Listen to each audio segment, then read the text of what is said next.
Bien, buenos días. Sí, soy James Fernández, vengo de la Universidad Libre de Colombia y como hablo español, volveré a hablar en el tono discursivo del filósofo Luis Fonsi, o sea, despacito. Sí, exactamente. Entonces, un gran filósofo. Entonces, este es mi tema, el derecho constitucional a la felicidad. Vengo a hablar de eso. Soy director de una maestría en derecho constitucional y siendo abogado administrativista seguí por el camino de la filosofía, los postulados de felicidad en Aristóteles, en los filósofos del mundo, y luego seguí un camino de locura en un doctorado en humanidades y me fui alejando del derecho positivo administrativo, y esto me tiene aquí, lo cual me hace muy feliz estar aquí con ustedes, un público tan joven, un público que veo que es muy entusiasta. Entonces, de tal forma en que la gran pregunta que se han hecho los filósofos del mundo, ¿qué es la felicidad?, es una pregunta bastante difícil, bastante difícil. Sin embargo, hemos coincidido quienes han filosofado sobre la felicidad, que al menos podemos coincidir en estos puntos. Es un estado de satisfacción que resulta de buscar. La felicidad también es una búsqueda, es un viaje, o también de alcanzar, es un puerto al que llegamos. Un objeto de deseo, y aquí me pongo un poquito semiótico, la relación entre sujeto y objeto movida por el deseo, mediante el ejercicio de unas prácticas. En ese camino de locura, de indagar por las prácticas que ha seguido la humanidad para alcanzar la felicidad, me tomé el trabajo de estudiar todas las culturas, y el resultado de ese examen es este libro, que va a quedar en la biblioteca de Paso Hondo. Este libro resume lo que han hecho las culturas buscando la felicidad. Entonces queda aquí, lo entrego oficialmente, ¿cómo no? Biblioteca Paso Hondo.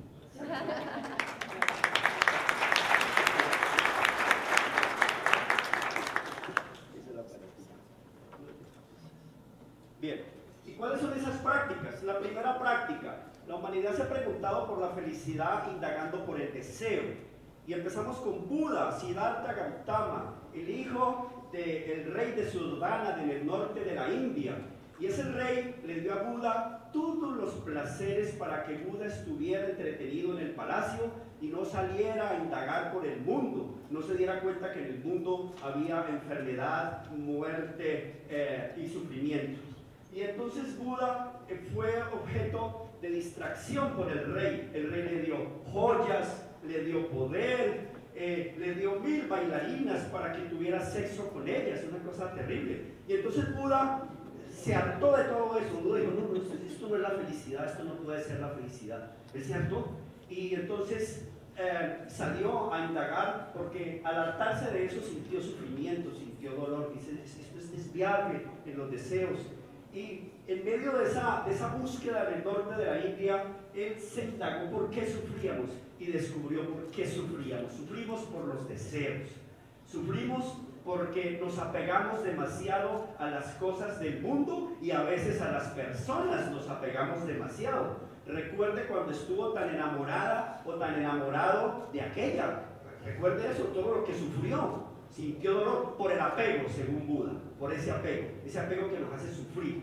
Entonces, y es verdad, Aristóteles reflexiona después, hay quienes dicen que Aristóteles pudo tener conocimiento de estos manuscritos de Buda, y Aristóteles nos advierte, sí, es que nosotros somos animales de deseo, deseamos lo bello. Y es verdad, cuando deseamos lo bello sentimos placer, atracción. Miren chicas, ¿cómo se sienten? Se sienten placer, ¿cierto? Ah. Y yo también siento placer cuando veo este trajecito. Ah. Por eso es que estoy así, tan bonito hoy. Me atrae la belleza, me atrae.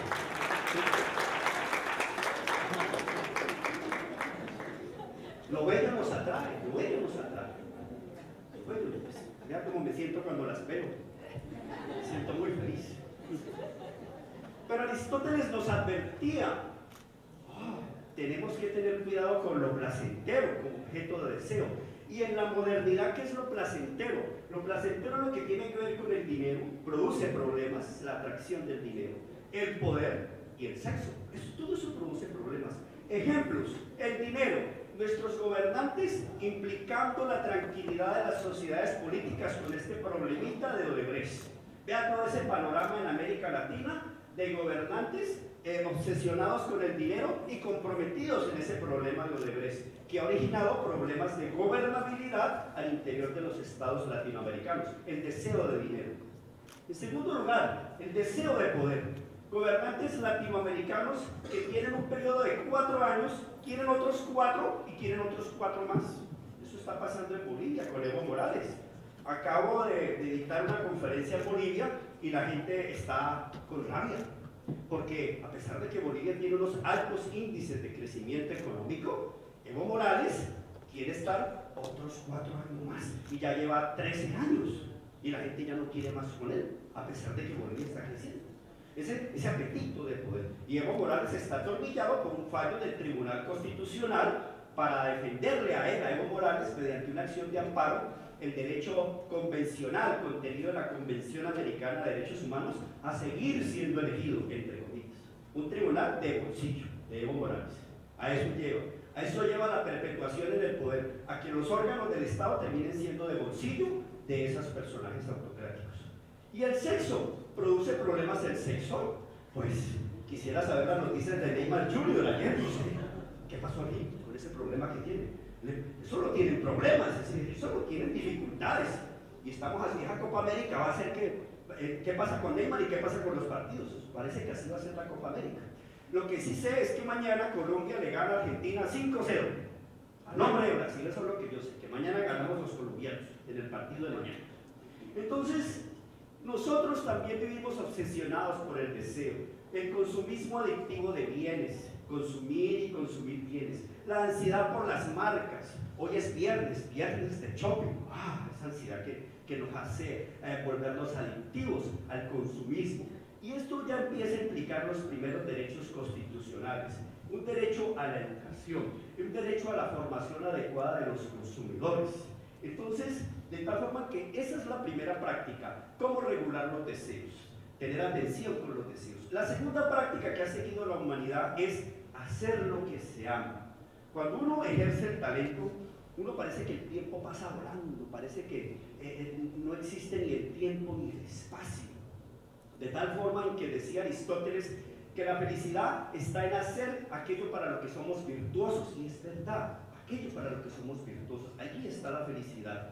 Sin embargo, para usted poder ejercer el talento, hay una implicación de derechos constitucionales. Uno, no todos conocen sus talentos, porque no todos pueden acceder a la educación. En América Latina, nosotros somos privilegiados de poder estar aquí accediendo a estos niveles de educación. Y también el otro problema de naturaleza constitucional que implica hacer lo que se ama, es que no todos ejercen sus talentos mediante el acceso en igualdad al trabajo. Ya siendo profesionales, se observan las trabas fácticas, se observa que la igualdad no es tan real, no es tan posible, y esto implica una larga lucha, sobre todo por aspectos como la concentración de la riqueza.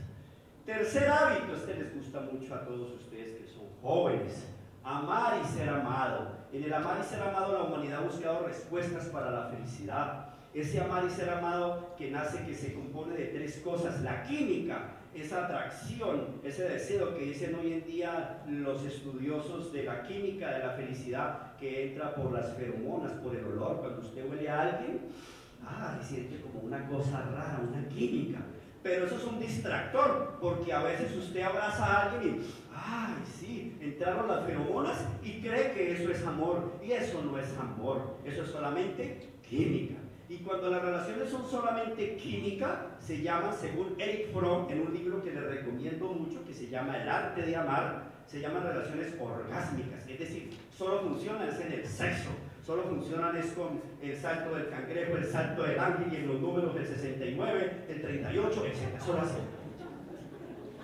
Pero no son amigos, es química, solo sexo. Y son relaciones peligrosas. El arte de amar, si está en una relación orgásmica, léase el libro El arte de amar de Erich Fromm para que salga de eso. Quienes están anotando el nombre del libro ya saben, ¿no? están en una relación orgásmica. La química, sí, pero la química no es amor. Hay otra cosa que sí de pronto nos traduce el amor, que es la compatibilidad.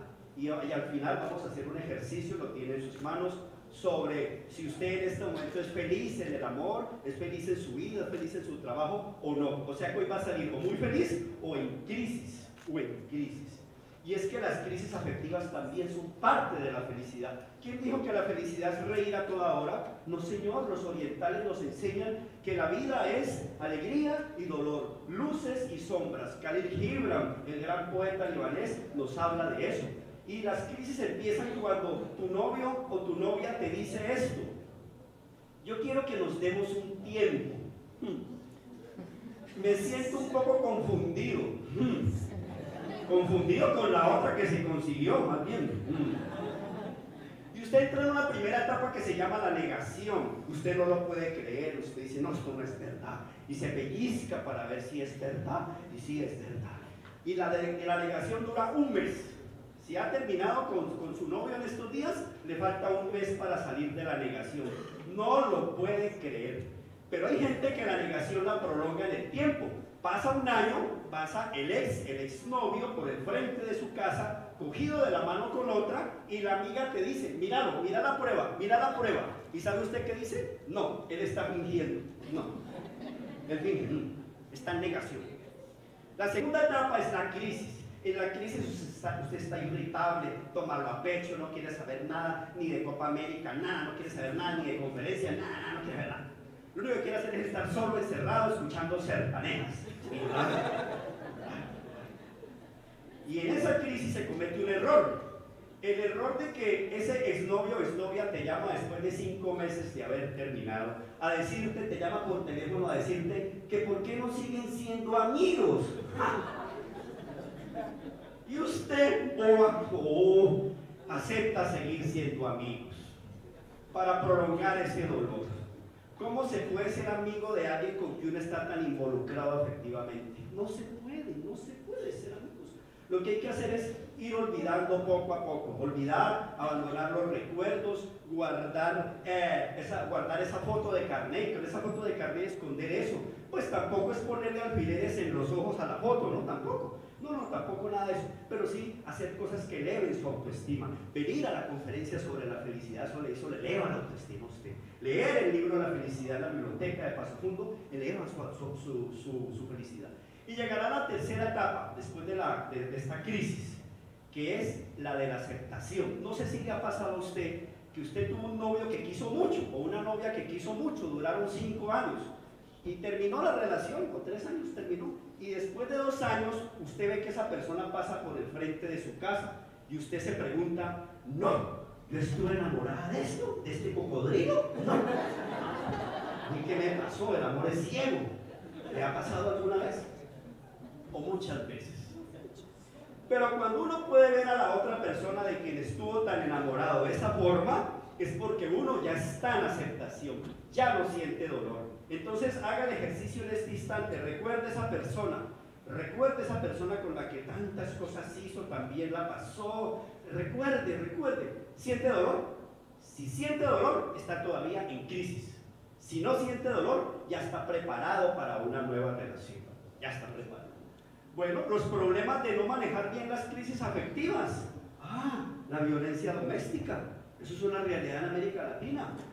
El feminicidio es una triste realidad. Creer que la mujer es un objeto de deseo, es una mercancía, es un fetiche. O también las familias disfuncionales, por no asumir a cabalidad esto del amor. O la pobreza en las familias. Tenemos un dicho en Colombia que dice que cuando la pobreza entra por la puerta, el amor sale por la ventana. Se necesitan los mínimos de vivienda digna para ser felices las familias. Y esto implica constitucionalmente los derechos prestacionales a una educación afectiva, al acceso a la vivienda, que son derechos prestacionales, los nacidos del Estado Social de Derecho, que también enumeraba la profesora. Cuarta práctica de felicidad, ayudar a los demás. Y es que ayudar a los demás nos produce mucha felicidad. Vea esta frase que me encanta. Si quieres ser feliz durante 1 hora, haz la siesta. Si quieres ser feliz durante un día, vete a pescar. Si quieres ser feliz durante un mes, cásate. ¿Por qué se ríen? ¿Por qué se ríen si en el matrimonio el primer mes es difícil? Los demás meses son imposibles.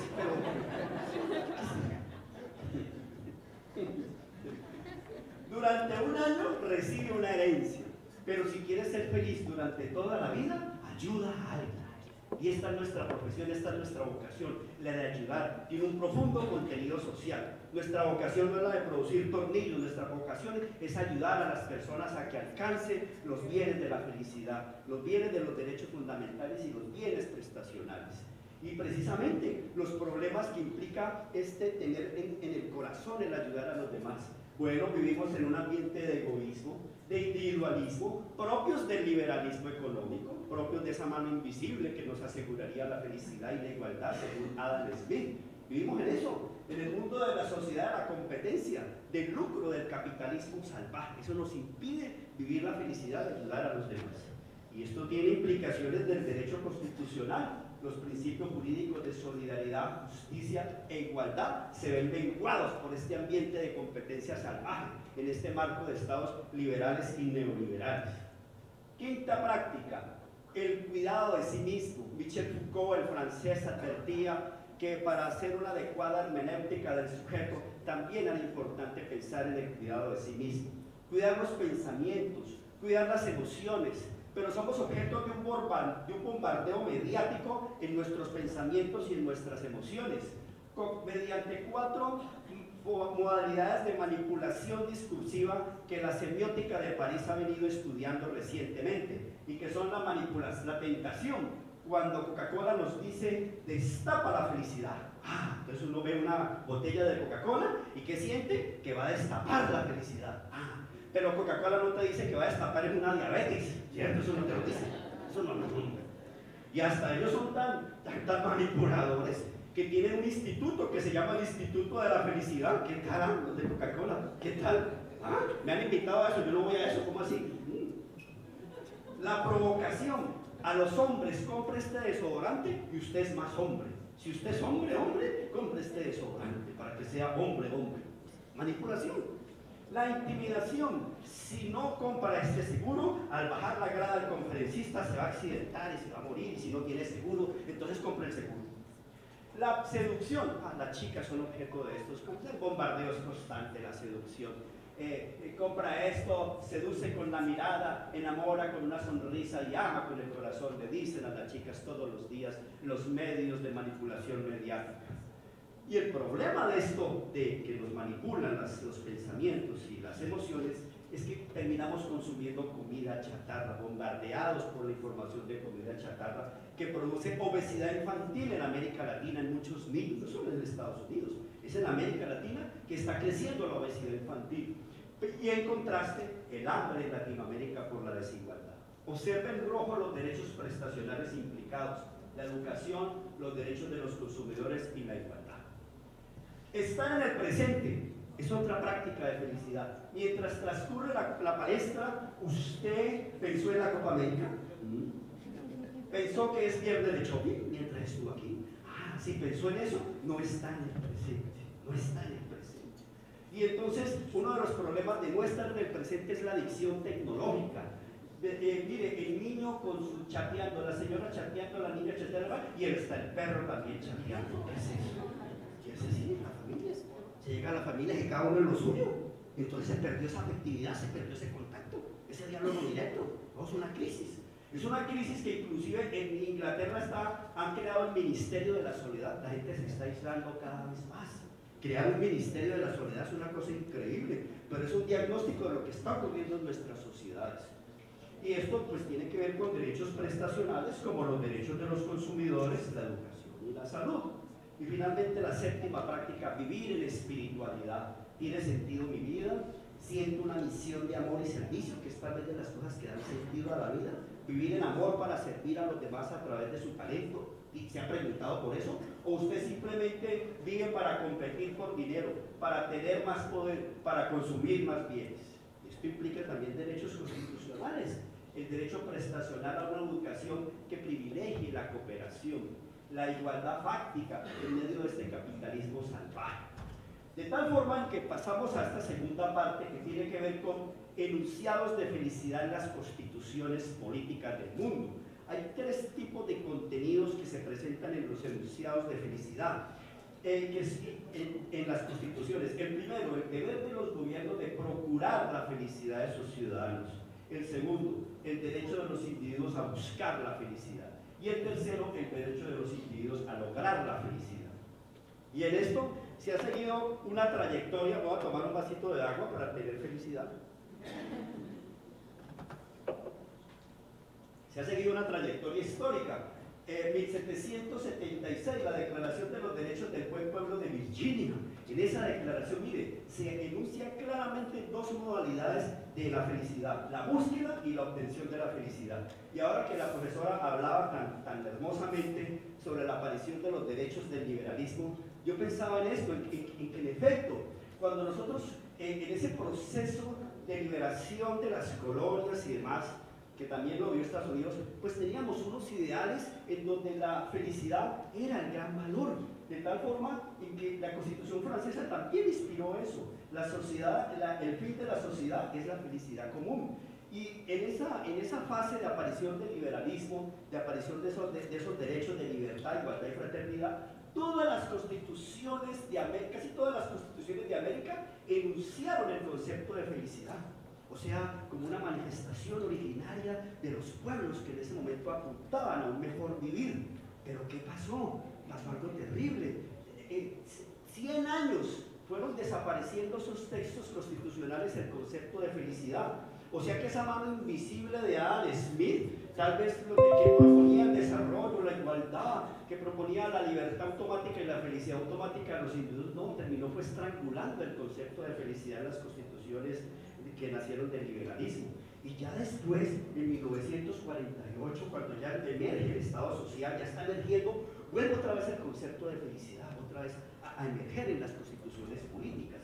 Y entonces aparece la de Japón, en 1946, el logro de la felicidad como un objetivo. La Constitución de Camboya, del 76, una sociedad nacional hecha de genuina felicidad. La Constitución de Irán, el fin principal es la felicidad del hombre. La Constitución de Corea, todos los ciudadanos tienen garantizado y tienen el derecho a buscar la felicidad. La de Namibia de 1990, la búsqueda de la felicidad como el fin principal del hombre. El Bután, el deber del Estado de promover condiciones de felicidad y el deber del gobierno también de fortalecer esas condiciones. Y las declaraciones recientes en el Reino Unido, Italia, Francia, Qatar, etcétera, entre el año 2011 hasta la actualidad. Pero hay una declaración muy significativa que es esta, la del 19 de julio del 2011 de la Asamblea General de las Naciones Unidas, en donde la ONU plantea que la felicidad es el objetivo humano fundamental y exhorta a los estados a incorporar en sus textos constituyentes el concepto de felicidad. Es una exhortación que viene haciendo. Y es una exhortación que la hace la ONU a partir de declarar que la felicidad es el concepto que inspira los 17 objetivos del milenio, que se supone son los objetivos a los cuales todos debemos apuntar para salvar esta humanidad de la debacle ambiental y humanitaria a que está destinada. La tercera parte tiene que ver con esto del concepto de la felicidad en las categorías normativas constitucionales. Aquí ya me meto más en el derecho, digamos, constitucional puro. Recordemos la clasificación de Robert Alexy en la obra Teoría de los Derechos Fundamentales, los alemanes, que distingue entre reglas, normas que se cumplen o no, entre derechos, principios, normas que ordenan que algo sea realizado en la mayor medida posible, según las posibilidades fácticas y según las posibilidades jurídicas, y las normas que consagran valores, es decir, finalidades del Estado. Partamos de esa división que hacen los alemanes sobre las categorías del derecho constitucional y del derecho. Ocurre que el deber de los gobiernos de procurar la felicidad tiene que ver con los valores constitucionales, porque son enunciados que establecen fines. Y ocurre que el derecho a buscar la felicidad, está en rojo, tiene que ver con los derechos principios de las libertades jurídicas, los derechos del liberalismo, los derechos fundamentales, es decir, esta libertad de ejercicio de los derechos, la no intervención del Estado en la libertad sexual, en la libertad de conciencia. Pero también que son derechos fundamentales que en la doctrina alemana se denominan como afirmados como tal, con carácter subjetivo y por tanto exigibles judicialmente. Todos sabemos que los derechos fundamentales se pueden exigir. En Colombia se llama mediante la acción de tutela, entiendo que aquí que es mediante el amparo, ¿cierto? El amparo o mandato de seguridad sur acá. Entiendo, bien. El derecho a alcanzar la felicidad es la tercera modalidad de búsqueda de la felicidad, porque sale una pregunta que es la siguiente: ¿de qué sirve la libertad jurídica, libertad de estudiar, libertad de vivienda, si la realidad no le permite alcanzar eso? ¿Para qué sirve esa promulgación de derechos de libertad, de derechos fundamentales? Entonces, eso hace surgir el concepto de los derechos prestacionales, definidos en la doctrina alemana así: el derecho de un individuo de exigir al Estado algo que, si tuviera los medios y la suficiente oferta del mercado, podría obtenerlo también de los particulares, si tuviera los medios y la suficiente oferta del mercado. Y qué tristeza y qué dolor el problema de los derechos prestacionales. Mire precisamente los que implica la felicidad, estos derechos prestacionales que he venido hablando: educación, igualdad, derechos de los consumidores y salud. Precisamente, por eso hacemos una afirmación: el derecho a alcanzar la felicidad tiene como contenido a los derechos prestacionales. Y con los derechos prestacionales hay un grave problema. Son la cenicienta del derecho constitucional, porque los derechos prestacionales, el gran debate de este siglo ha sido la poca posibilidad de que sean exigibles judicialmente. En cambio, los derechos fundamentales, que están en el marco de la dignidad y que son de corte individual, sí son exigibles mediante la acción de amparo. Estos no. Entonces, por eso la solución que han dado los alemanes en la teoría de los derechos ha sido la de adscribir o transmutar los derechos prestacionales en derechos fundamentales. Eso han sido los ejercicios que hemos hecho en nuestra Corte Constitucional colombiana. Para no estar molestando más y darle exigibilidad a los derechos prestacionales, pues vamos a la vivienda, convirtámosla en un derecho fundamental y punto final. Alexis plantea que la posibilidad de que los derechos prestacionales se adscriban a los derechos fundamentales es esta: por un lado, buscar puntos de apoyo en las constituciones, en la dignidad, en el principio de dignidad, principio de familia, principio de igualdad. Y por otro lado, lograrlo a través de la jurisprudencia de los tribunales constitucionales. Sí, esto es muy bueno para adscribir derechos prestacionales a fundamentales, pero recordemos que los derechos fundamentales están inspirados por ese liberalismo de corte individual. Por eso la propuesta que vengo aquí a hacerles es postular la felicidad como un principio constitucional que sirva de irradiación, de inspiración y punto de apoyo para que los derechos prestacionales empiecen a ser reconocidos de mejor manera. Ese principio de felicidad que se perdió por causa de esa mano invisible del neoliberalismo, del liberalismo original, que hoy en día se traduce en neoliberalismo. De tal forma que en Colombia nosotros hicimos ese ejercicio.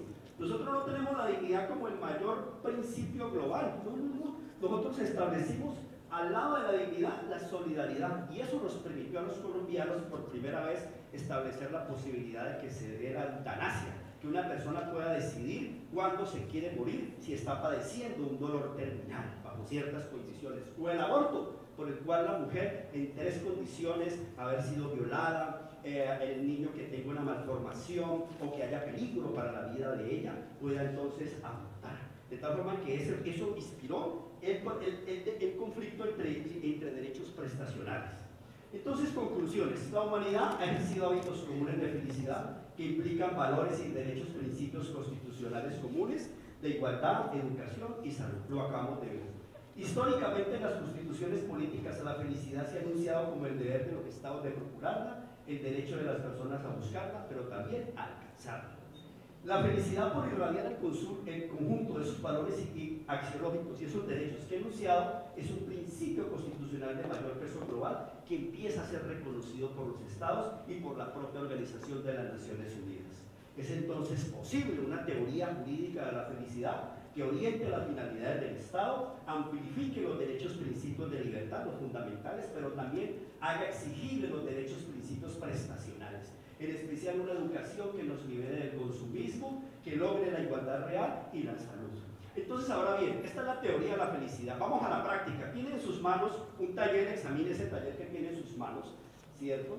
Que tiene una cantidad de, era para que lo leyera durante la charla, ¿cierto? Tiene una cantidad tiene un listado de necesidades.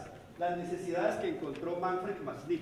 Si alguien no tiene ese material, por favor, Victoria y aquí nuestros colaboradores se lo va a entregar para que por fin encuentren la felicidad. Muy bien, aquí va. Entonces, en esa lista aparece las 10 necesidades que formuló Manfred Mastiff y aparecen allí descritas. El afecto, ustedes la pronuncian como afeicao, pues. El afecto, ¿cómo se pronuncia? Afecto. Affection, es la necesidad de amar. La creación es la necesidad de singularidad, de crear, de producir cosas nuevas. La libertad es la necesidad de autonomía, de que no lo ceden, de que no sean posesivos con usted. La participación es la necesidad de socializar. El entendimiento es la necesidad de aprender, de estar aquí en esta conferencia, de hacer preguntas, etc. La solidaridad es la necesidad de cuidar y proteger al que está necesitando algo. La espiritualidad es la necesidad de trascender. La identidad es la necesidad de asumir un rol, de estar con gente madura, de tener una identidad, un tatuaje, lo que sea, algo que lo identifique, pertenecer a un club, pertenecer al gremio de Porto Alegre, muy bien, por ejemplo.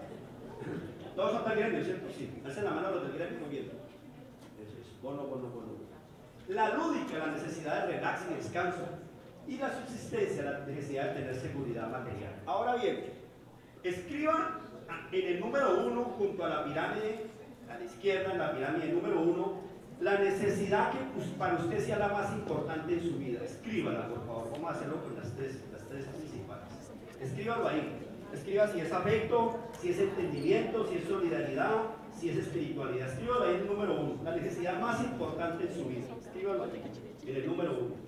La necesidad más importante en su vida. Escríbalo ahí, número 1. Número 1, la más importante en su vida. Hágalo en el tono discursivo de Luis Fonsi, despacito también. ¿Por qué? Porque esto es muy importante. No hay necesidad de que mire al compañero y copie la que escribió el compañero. No, esto no es un examen. Esto no es una evaluación. Esto es un diagnóstico de su axiología. Escoja una de esas 10 y póngala frente al número 1. Esa es la necesidad más importante en su vida. Mírelas muy bien y escójalas. Muy bien. Si ya hizo eso, ahora escriba la segunda necesidad más importante en el número 2. La segunda necesidad más importante en su vida, en el número 2. Recuerden que las necesidades están ahí en negrilla, en letra mayúscula, negrita. ¿Correcto? Puede escribirla entonces en el número 2. Si ya hizo eso, ahora escriba la necesidad número 3 en su vida, la tercera necesidad más importante en su vida. ¿Correcto? Y así hasta el final. O sea que la 10 es la menos importante para usted. Y así hasta el final. Si siente que hay que tachar una y subirla, lo que sea, no hay problema. Tachen y corrijan, no hay problema.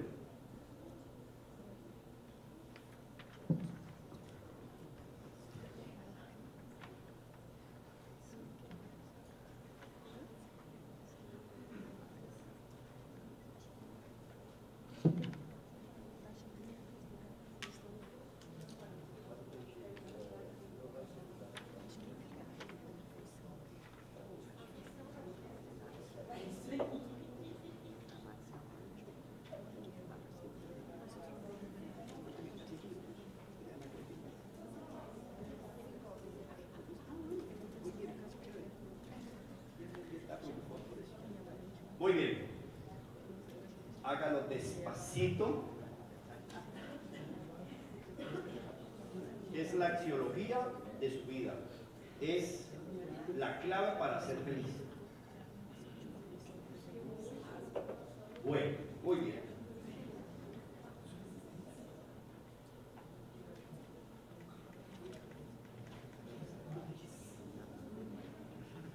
Bueno. Muy bien. Quien haya terminado, alza así la mano y me va diciendo. Todavía no, bueno, es difícil. Este es el espejo de su alma. Está dibujando el espejo de su alma. Está dibujando las pulsiones más profundas, las pasiones más profundas que a usted lo mueven de su vida. Y eso le va a permitir a usted no equivocarse comprando lo que no necesita, ser infeliz comprando lo que no necesita, ser infeliz escogiendo personas que le hacen daño, o ser infeliz aceptando trabajos que no le dan realización y sentido a su vida, sino que le dan solo dinero. Entonces, voy a empezar a hacer las preguntas y ya todos terminaron. Muy bien, ¿ya las tienen listas? ¿Las 10 necesidades? La mayoría. Muy bien. ¿Quiénes escogieron el afecto entre las primeras 3 necesidades en su vida? Alcen la mano. ¿Quiénes pusieron el afecto de la 1 a la 3? ¿Quiénes fueron? Alcen la mano, por favor. 1, 2, 3, 4, 5, 6, 7, 8, 9, bastantes, 10. Oh. Ustedes que alzaron la mano y tienen el afecto entre las primeras 3 necesidades, si quieren ser felices en el trabajo, tienen que tener trabajos de relación con la gente, estar cerca de la gente, no pueden estar encerrados firmando papeles.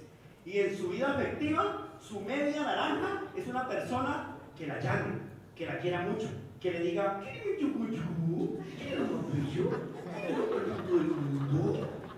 que la llame con frecuencia, que en el día del amor que fue esta semana le haya llevado un cine, una comida, que la haya atendido como una princesa.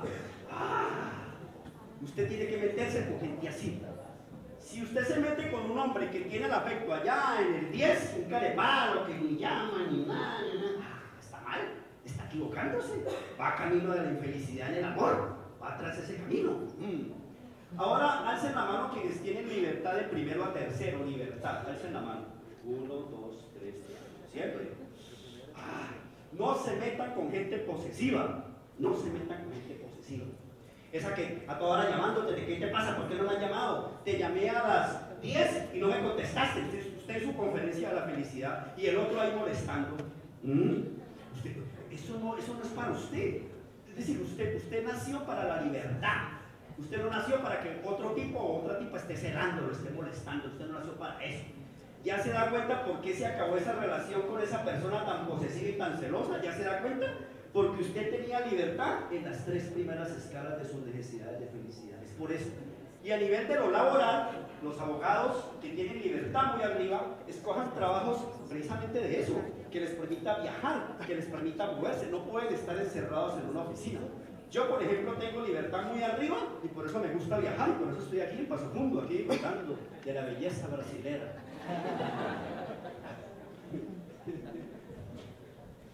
Entendimiento. Alcen la mano quienes tienen entendimiento en las 3 primeras. Entendimiento. Aquí está. 1, 2, 3. Muy bien. 4, 5, 6, 7. A ustedes les apasiona una mujer inteligente. Eso le apasiona. Que tenga humor, que lo haga reír, que lo ponga a pensar, ¿cierto? Pero no por situaciones de infidelidad, sino que lo ponga a pensar para cosas buenas. Una intelectual. Y lo mismo las chicas. Un hombre intelectual. Y en el mundo del derecho les encanta resolver problemas que sean asertivos, que sean verdaderos problemas jurídicos, para usted encontrar en ese camino de búsqueda de solución la decisión correcta. ¿Quiénes tienen entendimiento en las últimas, digamos de las 7 a la 10? ¿Quiénes tienen entendimiento de las 7 a la 10 o de las 6 a la 10? Alcen la mano, por favor. Muy bien. 1, 2, 3, 4. No necesitan a su pareja para pensar. Para pensar no. Para otras cosas sí, pero para pensar no. La necesidad de identidad. Alcen la mano los que tienen identidad de primero hasta cuarto identidad, por favor, quiero conocerlos. 1, 2, 3, 4, 5, 6.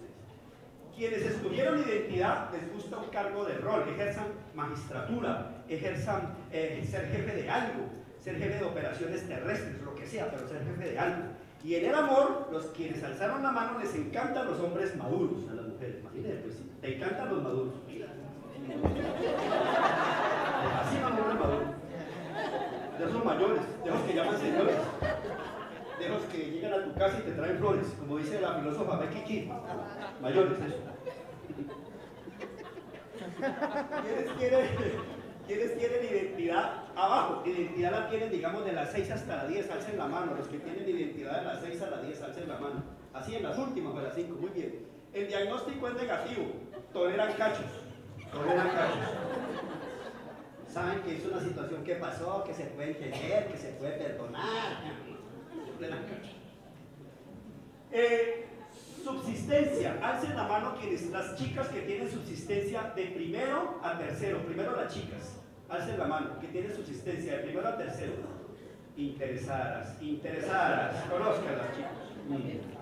Ahora los hombres que tienen subsistencia de primero a tercero, alcen la mano, eso. Conózcanlo, chicas. Son los interesados, vean, los interesados, vean. El dinero, la subsistencia, los bienes.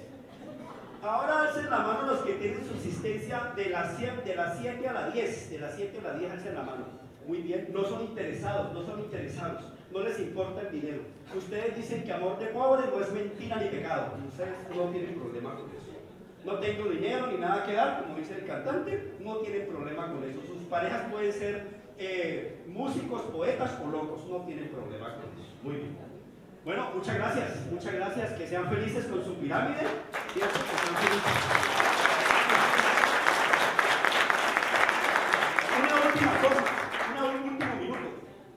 Haga ese ejercicio esta tarde o esta noche con su pareja, con el aspirante. Hágalo. Dígale que es un jueguito. No le vaya a decir que es lo de la felicidad. Es un jueguito. Entonces, si la pirámide de su pareja queda parecida a la suya, no idéntica, pero sí parecida, esa es su media naranja. Cásese hoy, cásese mañana. Esa es. Pero si las pirámides no coinciden en nada, si no coinciden las pirámides, está en el lugar equivocado, está en el camino equivocado. Eso es lo que le explica porque usted se la pasa pidiéndole a esa persona que cambie, que sea mejor, que por qué no mejora. Eso es lo que le explica eso. Y nadie cambia a nadie. Eso sí, no se deje ver la pirámide de esa persona que aspira a estar con usted. Haga ejercicio esta noche para que sea inmensamente feliz. Ahora sí, muchas gracias.